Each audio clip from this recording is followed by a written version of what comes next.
Nous nous sommes dit, par moment, il fallait s'arrêter pour essayer de discuter d'une question qui est quand même importante à nos yeux. C'est la question de la paix. Parce que nous nous sommes dit que nous, en tant que journalistes, hommes des médias, nous sommes dans une région que j'ai l'habitude de nommer une région qui est estampillée, un peu sensible. Donc il faut par moment que nous arrêtions pour essayer de discuter de cette problématique-là qui nous concerne nous tous, parce que nous nous sommes dit la paix, elle n'a pas de prix en fait.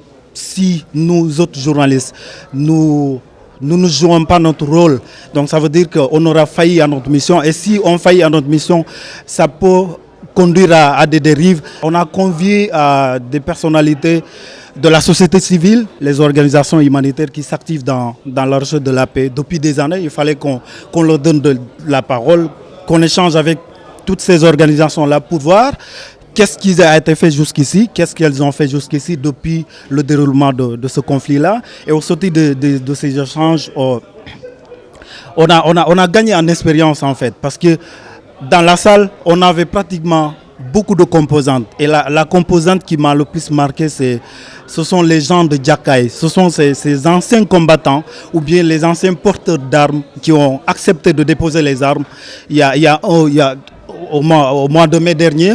Donc on a eu la chance de discuter avec ces personnes-là en profondeur de cette question-là de la paix. Et c'était quand même très instructif également. Ce que nous avons retenu ici, nous avons appris beaucoup de leçons.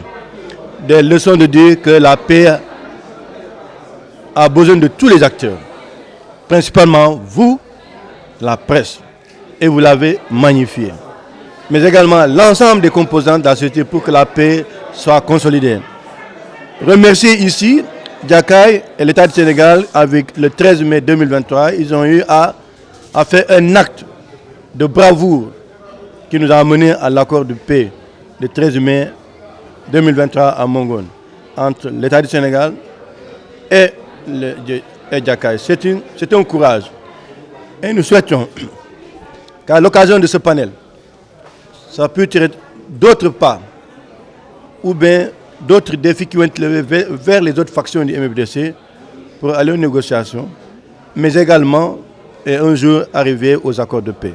Vous, APIC de la région de Ziguinchor, vous avez osé innover, je vous en félicite. Et encore, vous devez vous lancer sur le chemin de la recherche de la paix vers les autres factions afin que tout le monde rentre à la maison. 40 ans de souffrance. On a souffert. Les populations ont souffert. Il y a eu des morts, il y a eu des mines, il y a eu des villages abandonnés. On pense qu'il faut arrêter. C'est dans ce sens-là que nous voudrions vraiment vous remercier pour votre initiative et vous dire merci. Nous souhaitions que les autres factions vous entendent, vous écoutent, que les autres organes de presse de Kolda, de Sédhiou puissent abonder dans le même sens pour que vraiment vous fassiez un tir groupé pour que la paix revienne en Casamance.